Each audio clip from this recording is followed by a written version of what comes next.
السلام علیکم، ویلکم مائی YouTube channel. آج ہم پچھلی ویڈیو کے پارٹ 2 کے بارے میں بات کریں گے، یعنی ہٹلر کی جنگ اور دوسری چیزوں کے بارے میں۔ وہ اقتدار میں آنے کے بعد ہٹلر نے مطلق العنان امریت قائم کی۔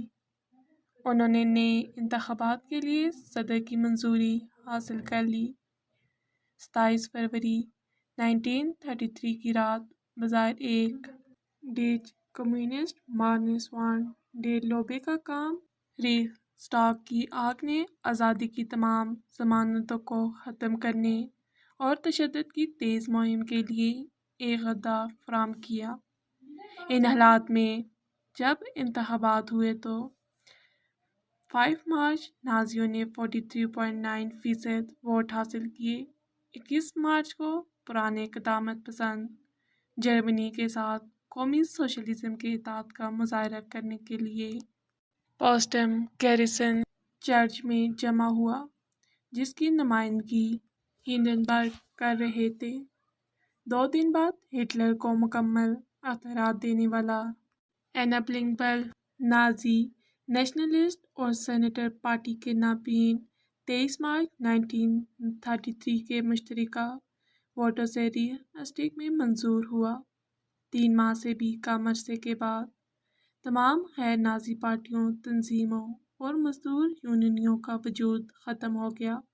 کیتھولک سینیٹر پارٹی کی کشیدگی کے بعد جولائی میں ویٹیکن کے ساتھ جرمن کنکورڈ کے ساتھ ملاقات ہوئی۔ ایڈولف ہٹلر نے ریخسٹاگ سے خطاب کیا۔ ہٹلر کو کوئی بنیاد پرست انقلاب برپا کرنے کی خواہش نہیں تھی۔ قدامت پسند خیالات اب بھی ضروری تھے اگر وہ صدارتی عہدے پر کامیاب ہوتے، اور فوج کی حمایت برقرار رکھنے میں مزید اس کا ارادہ صنعت کے رہنماؤں کو ضبط کرنے کا نہیں تھا، بشرطیہ کہ وہ نازی ریاست کے مفادات کو پورا کرتے ہوں۔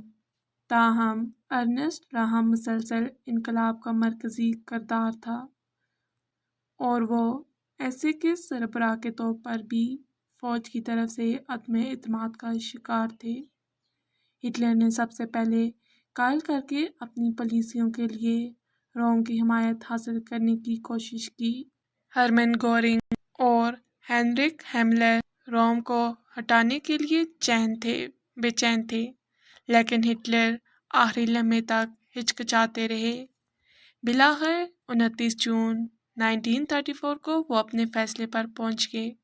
کاریگر سٹراسر، کرٹ وان شیلرز اور دیگر کے ساتھ نائٹ آف دی لائناورز پر رحم اور اس کے لیفٹیننٹ ایڈمنڈ ہنرس کو بغیر کسی مقدمے کی پھانسی دے دی گئی۔ فوجی رہنما ایسے کو ٹوٹتے دیکھ کر مطمئن ہو گئے۔ ہٹلر کے اقدامات کی منظوری دی۔ جب 2 اگست کو ہنڈنبرگ کا انتقال ہو گیا تو فوجی رہنماؤں نے پاپین کے ساتھ مل کر چانسلرشپ اور صدارت کے انضمام پر رضامندی ظاہر کی، جس کے ساتھ ہی ریخ کی مسلح افواج کی سپریم کمانڈ چلی گئی۔ اب افسران اور جوانوں نے ذاتی طور پر ہٹلر سے وفاداری کا حلف لیا۔ معاشی بحالی اور بیروزگاری میں تیزی سے کمی، دنیا کی بحالی کے ساتھ اتفاق ہوا، لیکن جس کے لیے ہٹلر نے کریڈٹ لیا، اس نے حکومت کو تیزی سے مقبول بنایا، اور کامیابی اور پولیس کی دہشت گردی کے امتزاج نے رائے شماری میں 90% ووٹوں کی حمایت حاصل کی۔ ہٹلر نے نازی ریاست کی تنظیم اور ملکی معاملات کو چلانے پر بہت کم توجہ دی۔ پالیسی کے وسیع خطوط کے ساتھ ساتھ ریاست کو برقرار رکھنے والے دہشت گردی کے نظام کے لیے ذمہ دار تھے۔ اس نے تفصیلی انتظام اپنے ماتحتوں پر چھوڑ دیا۔ ان میں سے ہر ایک نے اپنے اپنے دائرے میں سوابدیدی طاقت کا استعمال کیا، لیکن جان بوجھ کر اوورلیپنگ اتھارٹی کے ساتھ دفاتر اور تنظیمیں بنا کر ہٹلر نے مؤثر طریقے سے ان محسوس دائروں میں سے کسی ایک کو بھی اپنے مطلق اختیار کو چیلنج کرنے کے لیے کافی مضبوط بننے سے روک دیا تھا۔ خارجہ پالیسی نے ان کی زیادہ دلچسپی کا دعویٰ کیا، جیسا کہ اس نے مائن کیمپ میں واضح کر دیا تھا۔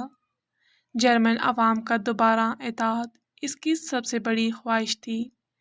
اس سے آگے پولینڈ، یوکرین اور USSR میں توسیع کا قدرتی میدان مشرق کی طرف پھیلا ہوا ہے، جس میں لازمی طور پر جرمنی کے سلوا لوگوں کے ساتھ تاریخی تنازع کی تجدید شامل ہوگی، جو نئے ترتیب میں ٹیوٹونگ ماسٹر ریس کے ماتحت ہوں گے۔ اس نے اس صلیبی جنگ میں فاشسٹ اٹلی کو اپنے فطری اتحاد کے طور پر دیکھا۔ برطانیہ ایک ممکنہ اتحادی تھا، بشرطیہ کہ وہ یورپ میں طاقت کے توازن کو برقرار رکھنے کی اپنی روایتی پالیسی کو ترک کر دے اور خود کو بیرون ملک اپنے مفادات تک محدود رکھے۔ مغرب میں فرانس جرمنی کا فطری دشمن رہا اور اس لیے مشرق کی طرف توسیع کو ممکن بنانے کے لیے اس خوفزدہ یا محکوم ہونا چاہیے۔ اس سے پہلے کہ اس طرح کی توسیع ممکن ہو، معاہدہ ورسائی کے ذریعے پہلی جنگ عظیم کے اختتام پر جرمنی پر عائد پابندیوں کو ہٹانا ضروری تھا۔ ہٹلر نے دوسری طاقتوں کے شکوک و شبہات کو دور کرنے کے لیے پروپیگنڈے کے تمام فنون کا استعمال کیا۔ اس نے بلشوزم کی لعنت کے خلاف یورپ کے چیمپئن کے طور پر پیش کیا اور اصرار کیا کہ وہ ایک امن پسند آدمی ہے جو صرف ورسائی معاہدے کی عدم مساوات کو دور کرنا چاہتا ہے۔ وہ تخفیف اسلحہ کانفرنس اور لیگ آف نیشنز اکتوبر 1933 سے دستبردار ہو گیا اور اس نے پولینڈ جنوری 1934 کے ساتھ عدم جارحیت کے معاہدے پر دستخط کیے۔ معاہدے کی ہر تجدید کے بعد ایک نئے معاہدے پر گفت و شنید کی پیشکش کی گئی اور جرمنی کے عزائم کی محدود نوعیت پر اصرار کیا گیا۔ صرف ایک بار نازیوں نے خود پر قابو پایا، جب آسٹریلیا کے نازیوں نے جرمن تنظیموں کی ملی بھگت سے آسٹریلیا کے چانسلر انجربرٹ ڈولفس کو قتل کر دیا اور بغاوت کی کوشش کی۔ جولائی 1934 میں کوشش ناکام ہو گئی اور ہٹلر نے تمام ذمہ داری سے انکار کر دیا۔ جنوری 1935 میں سالینڈ میں رائے شماری نے 90% سے زیادہ اکثریت کے ساتھ وہ علاقہ جرمنی کو واپس کر دیا۔ اسی سال مارچ میں ہٹلر نے بھرتی کا آغاز کیا، اگرچہ اس کی کارروائی نے برطانیہ، فرانس اور اٹلی کی طرف سے احتجاج کو بھڑک دیا، لیکن حزب اختلاف کو روک دیا گیا اور اٹلی کی امن ڈپلومیسی کافی حد تک کامیاب رہی کہ وہ برطانیہ کو ایک بحری معاہدے جون 1935 پر بات چیت کرنے پر آمادہ کر سکیں، جس میں جرمنی کے قابل ذکر بحریے کے حق کو تسلیم کیا جائے۔ اس کا سب سے بڑا فالج مارچ 1936 میں آیا، جب اس نے فرانس اور سوویت یونین کے درمیان ہونے والے معاہدے کا بہانہ استعمال کرتے ہوئے غیر فوجی رائن لینڈ میں مارچ کیا۔ اٹلی کے ساتھ اتحاد، جس کی پیشن گوئی میں کیمپ میں کی گئی تھی، ایتھوپیا کی جنگ کے دوران برطانیہ اور فرانس کی طرف سے اٹلی کے خلاف لگائی گئی پابندیوں کے نتیجے میں تیزی سے حقیقت بن گئی۔ اکتوبر 1936 میں اطالوی امیر بینٹو مونیلی نے روم برلن کے محور کا اعلان کیا تھا۔ اس کے فوراً بعد جاپان کے ساتھ اینٹی کمانڈر معاہدہ ہوا اور ایک سال بعد تینوں ممالک ایک معاہدے میں شامل ہو گئے۔ اگرچہ کاغذ پر فرانس کے پاس یورپ میں بہت سے اتحادی تھے، جبکہ جرمنی کے پاس کوئی نہیں تھا، ہٹلر کا تحریک بنیادی یورپی طاقت بن چکا تھا۔ نومبر 1937 میں اپنے فوجی رہنماؤں کی ایک خفیہ میٹنگ میں ہٹلر نے مستقبل کی فتح کے لیے اپنے منصوبوں کا خاکہ پیش کیا۔ آسٹریلیا اور چیکوسلوواکیہ سے شروع جنوری 1938 میں اس نے ان لوگوں کی خدمت فراہم کی جو نازی حرکت کو قبول کرنے میں دل سے نہیں تھے۔ ہارمل شاک جو جرمن معیشت سے متعلق تھے، پیشہ ور فوجیوں کی اطاعت کے نمائندے وارنر فرنٹس اور کانسٹنٹ وان نیوراتھ ہنڈنبرگ کی دفترہ خارجہ میں تقرری۔ فروری میں ہٹلر نے آسٹریا کے چانسلر گیرٹ وان شوجنگ کو برسٹنگ مدعو کیا اور انہیں ویانا حکومت کے اندر آسٹریا کے نازیوں سمیت ایک معاہدے پر دستخط کرنے پر مجبور کیا۔ جب شاشنائک نے مذمت کرنے کی کوشش کی، آسٹریلیا کی آزادی کے بارے میں رائے شماری کا اعلان کیا، ہٹلر نے فوری طور پر جرمن فوجیوں کے ذریعے آسٹریلیا پر حملے کا حکم دیا۔ ہٹلر کو جو پرجوش پذیرائی ملی، اس نے اسے آسٹریلیا کے مستقبل کو مکمل طور پر الحاق کے ذریعے طے کرنے پر آمادہ کیا۔ وہ فتح کے ساتھ ویانا واپس آیا، جو اس کی جوانی کی ذلتوں اور مشکلات کا منظر تھا۔ برطانیہ اور فرانس کی طرف سے کسی مزاحمت کا سامنا نہیں کرنا پڑا۔ ہٹلر نے اٹلی کی حمایت حاصل کرنے کا خاص خیال رکھا تھا، جیسا کہ یہ آنے والا تھا۔ اس نے مسولینی کے لیے اپنے لازوال تشکر کا اعلان کیا۔ ان کی یقین دہانیوں کے باوجود کہ ان شکست جرمنی کے چیکوسلوواکیہ کے ساتھ تعلقات کو متاثر نہیں کرے گا، ہٹلر نے اس ملک کے خلاف اپنے منصوبوں کو فوراً آگے بڑھایا۔ چیکوسلوواکیہ میں جرمن اقلیت کے رہنما کونراڈ ہیلین کو سویڈن لینڈ جرمنیوں کی جانب سے ناممکن مطالبات کے لیے تحریک چلانے کی ہدایت کی گئی تھی۔ اس طرح ہٹلر کو چیکوسلوواکیہ کے ٹکرا کرنے پر آگے بڑھنے کے قابل بنا۔ برطانیہ اور فرانس کی جرمنی کو سویڈن لینڈ کے علاقوں کے معاہدے کو قبول کرنے پر آمادگی نے ہٹلر کو پرامن معاہدے کے ذریعے یا چیکوسلوواکیہ کے خلاف شاندار جنگ کے ذریعے خطرہ خواہ فائدے کے درمیان انتخاب پیش کیا۔ مسولینی اور برطانوی وزیر اعظم نیویل چیمبرلین کی مداخلت فیصلہ کن دکھائی دیتے ہیں۔ ہٹلر نے 30 دسمبر کو میونخ معاہدہ قبول کر لیا۔ اس نے یہ بھی اعلان کیا کہ یہ یورپ میں اس کے آخری علاقائی مطالبات ہیں۔ صرف چند ماہ بعد وہ چیکوسلوواکیہ کے باقی حصوں پر قبضہ کرنے کے لیے آگے بڑھا۔ 15 مارچ 1939 کو اس نے پراگ کی طرف مارچ کیا اور اعلان کیا کہ چیکی کا باقی حصہ جرمن محافظ ریاست بن جائے گا۔ کچھ دنوں بعد 23 مارچ لتھونیا حکومت کو مشرقی پرشال کی شمالی سرحد کے ساتھ واقع میمل کلیپیڈا کو جرمنی کے حوالے کرنے پر مجبور کیا گیا۔ فوری طور پر ہٹلر نے پولینڈ کو آن کر دیا۔ پولینڈ کی قوم اور اس کے لیڈروں کے سامنے، جن کے خلاف مزاحمت کی قرارداد برطانیہ اور فرانس کی ضمانت سے مضبوط ہوئی، ہٹلر نے اٹلی کے ساتھ اپنے اتحاد کی تصدیق کی۔ اسٹیل کا معاہدہ مئی 1939 میں ہوا۔ مزید برآں 23 اگست کو پولینڈ پر حملے کے لیے مقرر کردہ آخری تاریخ کے اندر اس نے جوزف اسٹالن کے سوویت یونین کے ساتھ ایک غیر جارحیت کے معاہدے پر دستخط کیے، جو صدیوں میں سب سے بڑا سفارتی بم ہے۔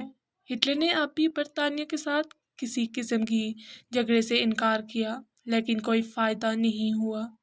پولینڈ پر جرمن حملے 1 ستمبر کے 2 دن بعد جرمنی کے خلاف برطانوی اور فرانسیسی اعلان جنگ کے بعد ہوا۔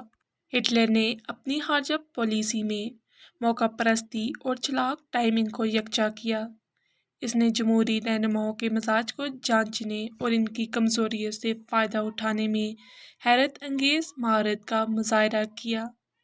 اس حقیقت کے باوجود کہ اس نے آسٹریلیا اور جرمنی سے باہر قدم نہیں رکھے تھے اور کوئی غیر ملکی زبان نہیں بولتے تھے، اس وقت تک ہر اقدام کامیاب ہو چکا تھا، یہاں تک کہ جنگ میں برطانوی اور فرانسیسی داخلے پر بھی اس کی پریشانی پولینڈ میں مہم کی تیز رفتار کامیابی سے دور ہو گئی۔ اس نے سوچا کہ وہ جنگ کے دوران اپنی صلاحیتوں پر بھروسہ کر سکتا ہے، جیسے کہ وہ پہلے ان پر انحصار کرتا تھا۔ جرمنی کی جنگی حکمت عملی سے پہلے ہٹلر نے فرض کی تھی جب پولینڈ کے خلاف کامیاب مہم برطانیہ کے ساتھ مطلوبہ امن معاہدہ کرنے میں ناکام رہی تو اس نے فوج کو حکم دیا کہ وہ مغرب میں فوری حملے کی تیاری کرے۔ خراب موسم میں ان کے کچھ غیر سنجیدہ جرنیلوں کو مغربی حملے کو ملتوی کر دیا۔ اس کے نتیجے میں منصوبہ بندی میں دو بڑی تبدیلیاں آئیں۔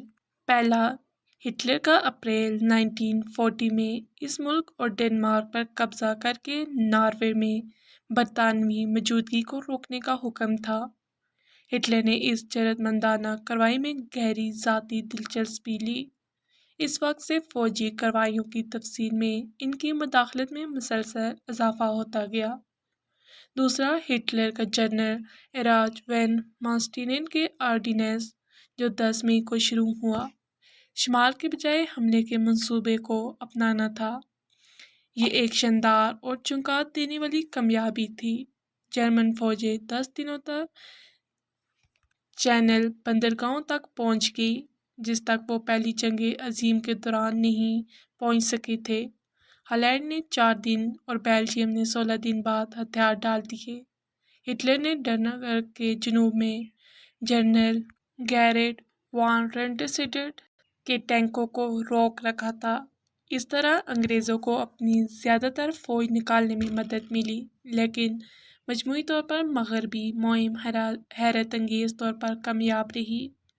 10 جون کو اٹلی جرمنی کی طرف سے جنگ میں داخل ہوا۔ 22 جون کو ہٹلر نے 1918 کی جنگ بندی کے مقام پر فرانسیسیوں کے ساتھ ایک فاتحانہ جنگ بندی پر دستخط کیے۔ ہٹلر کو امید تھی کہ انگریز جنگ بندی پر بات چیت کریں گے۔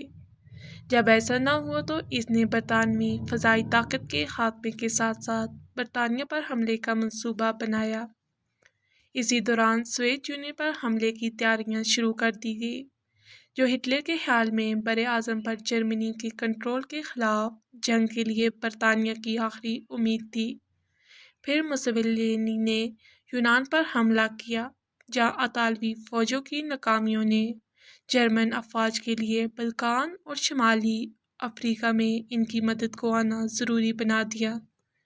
ہٹلر کے منصوبوں کو مارچ 1941 میں یوگوسلاویہ میں بغاوت کی وجہ سے مزید درہم برہم کر دیا گیا، جس نے جرمنی کے ساتھ معاہدہ کرنے والی حکومت کا تخت الٹ کر دیا۔ ہٹلر نے فوراً اپنی فوجوں کو یوگوسلاویہ کو زہر کرنے کا حکم دیا۔ بحیرہ روم کے تھیٹر میں مہمیں اگرچہ کامیاب تھی، روس کے حملے کے مقابلے میں محدود تھی۔ ہٹلر سوویت یونین پر منصوبہ بند حملے کے آپریشن باربروسا سے چند افواج کو بچا لے گا۔ USSR کے خلاف حملہ 22 جون 1941 کو شروع کیا گیا تھا۔ جرمن فوج نے سوویت یونین میں تیزی سے پیش قدمی کی، تقریباً 30 لاکھ روسی قیدیوں کو پکڑا، لیکن وہ اپنے روسی مخالف کو تباہ کرنے میں ناکام رہی۔ ہٹلر اپنے جرنیلوں کے ساتھ تعلقات میں دبنگ بن گیا۔ اس نے اصل حملے کے مقصد کے بارے میں ان سے اختلاف کیا اور اس نے کسی ایک مقصد پر توجہ مرکوز کرنے میں ناکام ہوا۔ وقت اور طاقت ضائع ہوئی۔ دسمبر 1941 میں ماسکو سے چند میل پہلے ایک روسی جوابی کارروائی نے بالآخر واضح کر دیا کہ ہٹلر کی ایک مہم کی امیدیں پوری نہیں ہو سکتی۔ اگلے دن 7 دسمبر کو جاپانیوں نے پرل ہاربر پر امریکی فوج پر حملہ کیا۔ ہٹلر کے جاپان کے ساتھ اتحاد نے اسے امریکہ کے خلاف اعلان جنگ کرنے پر مجبور کیا۔ اس لمحے سے اس کی پوری حکمت عملی بدل گئی۔ اس نے امید کی اور کوشش کی کہ اپنی بات فریڈرک عظیم کی طرح اس کے مخالفین کی غیر فطری اطاعت کو توڑ کر ان میں سے کسی ایک کو صلح کرنے پر مجبور کر دے۔ آخر میں اسٹالن اور ونسٹن چرچل اور فرینکلن ڈی روزویلٹ کے درمیان غیر فطری اتحاد ٹوٹ گیا، لیکن ہٹلر کے لیے بہت دیر ہو چکی تھی۔ اس نے جرمن معیشت کی مکمل جنگی بنیادوں پر تنظیم نو کا حکم بھی دیا۔ دریں اسلحہ۔ ہملر نے یورپ میں نئی آرٹ کے لیے میدان تیار کیا۔ 1933 سے 1939 تک اور بعض صورتوں میں جنگ سے پہلے سالوں میں بھی ہٹلر کا مقصد یہودیوں کو گریٹر جرمن ریخ سے نکال باہر کرنا تھا۔ 1941 میں یہ پالیسی بے دخلی سے اخراج میں بدل گئی۔ نازی حکومت کے تحت بنائے گئے حراستی کیمپوں کو اس طرح وسعت دی گئی۔ اشورز اور موبائل ایکسٹرمینیشن اسکواڈ، آئین سینٹر گروپین جیسے قتل عام کے کیمپ شامل ہو۔ اگرچہ کیتھولک پولیس باہم جنس پرست، روما خانہ بدوش اور معذور افراد کو ظلم و ستم کا نشانہ بنایا گیا تھا، اگر مکمل طور پر ختم نہیں کیا گیا تو جرمنی، پولینڈ اور سوویت یونین کے یہودی متاثرین میں سب سے زیادہ تھے۔ جرمن مقبوضہ یورپ میں جنگ کے دوران تقریباً 60 لاکھ یہودی مارے گئے۔ دوسرے لوگوں کی تکلیف صرف اس وقت کم تھی جب ان کی ہلاکتوں کی تعداد کو دیکھا جائے۔ 1942 کے آخر میں العالمین اور اسٹالن گراڈ میں شکست اور فرانسیسی شمالی افریقہ میں امریکی لینڈنگ نے جنگ میں اہم موڑ لایا اور ہٹلر کا کردار ادا کیا اور طرز زندگی بدلنا شروع ہو گیا۔ مشرق میں اپنے ہیڈ کوارٹر سے آپریشن کی ہدایت کرتے ہوئے اس نے بمباری والے شہروں کا دورہ کرنے یا کچھ انخلاء کی اجازت دینے سے انکار کر دیا، اور وہ اپنے معالج تھیوڈور موریل پر زیادہ سے زیادہ انحصار کرنے لگا، اور اس نے بڑی مقدار میں اور مختلف قسم کی دوائیاں کھائی تھیں۔ اس کے باوجود ہٹلر نے بدقسمتی کے سامنے بھرپور رد عمل کا اظہار کرنے کی طاقت نہیں کھوئی تھی۔ جولائی 1943 میں مسولینی کی گرفتاری اور اطالوی جنگ بندی کے بعد اس نے نہ صرف اطالوی فوج کے تمام عہدوں پر قبضے کی ہدایت کی بلکہ مسولینی کو بچانے کا حکم بھی دیا، اس نیت سے کہ وہ ایک نئی فاشسٹ حکومت کا سربراہ بنے۔ تاہم مشرقی محاذ پر پیش قدمی کو روکنے کے امکانات کم اور کم تھے۔ اس کے فوجی کمانڈروں کے ساتھ تعلقات کشیدہ ہو گئے۔ جرمنی پر بمباری نے جرمنی کی فتح کے امکانات کو بہت کم کر دیا۔ مایوس افسران اور نازی مخالف شہری ہٹلر کو ہٹانے اور امن مذاکرات کے لیے تیار ہو گئے۔ 1943 سے 1944 میں ہٹلر کی زندگی پر کئی کوششوں کا منصوبہ بنایا گیا۔ سب سے زیادہ کامیاب 20 جولائی 1944 کو ہوا جب مشرقی پراشیا میں ہٹلر کے ہیڈ کوارٹرز میں منعقد ہونے والی ایک کانفرنس میں کرنل کلاus وون اسٹافنبرگ نے ایک اہم بم پھٹایا، لیکن ہٹلر سطحی چوٹوں کے ساتھ بچ گیا اور چند انتشار کے ساتھ اس سازش میں ملوث افراد کو پھانسی دے دی گئی۔ فوج کی آزادی میں کمی اب مکمل ہو چکی تھی۔ نیشنل سوشلسٹ سیاسی افراد کو تمام فوجی ہیڈ کوارٹرز میں تعینات کیا گیا۔ اس کے بعد ہٹلر تیزی سے بیمار تھا، لیکن اس نے آرام نہیں کیا اور نہ ہی کنٹرول کھو دیا، اور اس نے اپنے قریبی ماتحتوں پر تقریباً سوین کی طاقت کا استعمال جاری رکھا، جن میں سے کسی کو بھی کوئی آزاد اختیار نہیں تھا۔ نارمنڈی پر اتحادیوں کے حملے 6 جون 1944 نے اختتام کا آغاز کیا۔ چند مہینوں میں 8 یورپی دارالحکومتوں روم، پیرس، برسلز، بخارسٹ، صوفیہ، ایتھنز، بلغراد کو اتحادیوں نے آزاد کر لیا یا ان کے سامنے ہتھیار ڈال دیے۔ دسمبر 1944 میں ہٹلر نے امریکی اور برطانوی فوجوں کو تقسیم کرنے کے مقصد سے آرڈیننس میں حملے کی ہدایت کرنے کے لیے اپنا ہیڈ کوارٹر مغرب میں منتقل کر دیا۔ جب یہ ناکام ہو گیا تو نئے ہتھیاروں کے استعمال جرمن راکٹ جون 1944 کے بعد سے لندن پر فائز کیے گئے تھے۔ یہ اتحادی طاقتوں کے ٹوٹنے کی بنیاد پر فتح کی اس کی امیدیں پہلے سے زیادہ بصیرت بن چکی۔ جنوری 1945 کے بعد ہٹلر نے برلن میں چانسلری یا اس کے بنکر کو کبھی نہیں چھوڑا اور جنوب میں حتمی مزاحمت کی قیادت کرنے کا منصوبہ ترک کر دیا، کیونکہ سویت افواج برلن میں بند ہو گئے۔ انتہائی اعصابی تھکن کی حالت میں اس نے بالآخر شکست کی ناگزیریت کو قبول کر لیا اور اس کے بعد اپنی جان لینے کے لیے تیار ہو گیا، اس ملک کو اس کی قسمت پر چھوڑ دیا جس پر اس نے مکمل حکم نامہ لے رکھا تھا۔ اس سے پہلے 2 اور اعمال باقی تھے۔ 28 اور 29 اپریل کی آدھی رات کو اس نے ایوا براؤن سے شادی کی۔ اس کے فوراً بعد اس نے اپنی سیاسی عہدے نامے کا حکم دیا، اپنے کیریئر کا جواز پیش کرتے ہوئے، اور ایڈمرل کارل ڈونڈرس کو ریاست کا سربراہ اور جواز گوبلز کو چانسلر مقرر کیا۔ 30 اپریل کو اس نے گوائبلز اور باقی چند دوسرے لوگوں کو الوداع کہا، پھر اپنے سویٹ میں ریٹائر ہو گئے اور خود کو گولی مار لی۔ اس کی بیوی نے زہر کھا لیا۔ اس کی ہدایت کے مطابق ان کی لاشوں کو جلا دیا گیا۔ ہٹلر کی کامیابی ایک قومی رہنما کے طور پر اس کی منفرد صلاحیتوں کے لیے جنگ کے بعد کے جرمنی کی حساسیت کی وجہ سے تھی۔ اس کا اقتدار میں اضافہ ناگزیر نہیں تھا، اس کے باوجود کوئی بھی ایسا نہیں تھا جو واقعات کو اپنے مقاصد کے لیے استعمال کرنے اور ان کی تشکیل کرنے کی اس کی صلاحیت کے برابر ہوں۔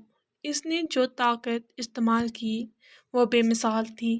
اس کے دائرۂ کار میں اور اس کے حکم پر تکنیکی وسائل دونوں میں اس کے خیالات اور مقاصد کو لاکھوں لوگوں نے مکمل یا جزوی طور پر قبول کیا، خاص طور پر جرمنی میں، بلکہ دوسری جگہوں پر بھی۔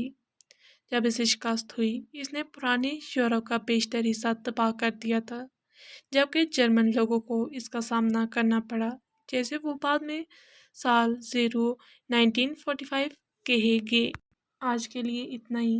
امید ہے آپ کو میری ویڈیو پسند آئی ہوگی۔ اپنا خیال رکھیے گا۔ اللہ حافظ۔